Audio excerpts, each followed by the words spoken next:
Okay, everybody, so we're going to learn how to make awesome stencil prints like this. You can separate the colors instead of just one big color or one big rainbow. Here's a nice one with 3 different colors. Here's one with just 2 different colors. There's lots of ways to do it.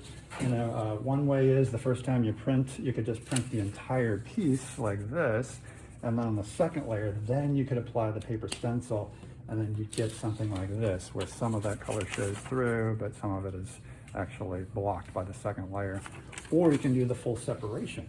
Like on your very first one, you can black out part of it like this, and then on your next one, you can put the other color there. So if you did something like that, then it would be looking like this, where there's 2 colors that are totally separated. So since it's a one-of-a-kind print, you can mix up custom colors. I got a nice bubblegum color right here that I mixed up with just some white and red.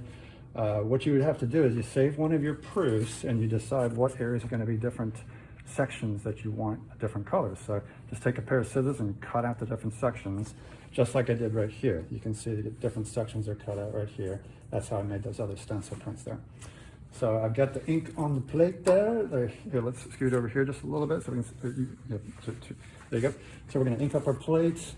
And of course, you're going to be inking all around on your phone book, remember, so the ink doesn't get on the table. See how I made that mess, but it did get on the table.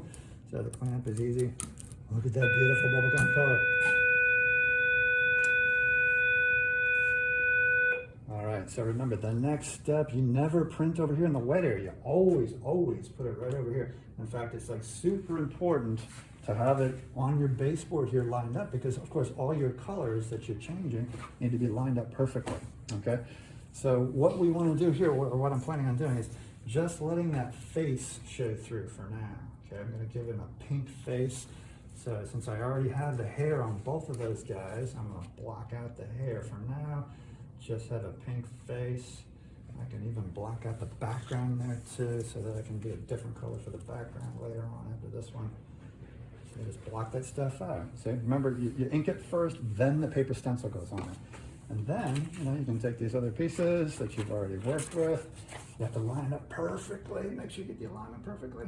It's called registration. When your colors are perfectly lined up, you say it's perfectly registered. Can somebody grab me a spoon, please? I forgot to grab a spoon. Don't forget, if you get a burnish with your spoon in there, it's going to be much better. You can actually see right through in this new spoon a little bit there. And there we go. See? Actually, I messed up a little bit. That thing is actually supposed to be scooted up there. I must have shifted a little bit. Got a little nervous, a little camera shy here today. Let me see if I can't get this one a little bit better over here.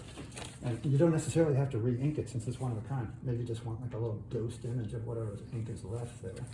And if we press down really hard, we might be able to pick up on all that stuff. And it'll just be a little subtle effect on top of that gray that's already there. Yowza. All right, sweet, see? That's the way you do it. So it can just be 2 different colors. You can do it like 3 or 4 different times, as many times as you have time for.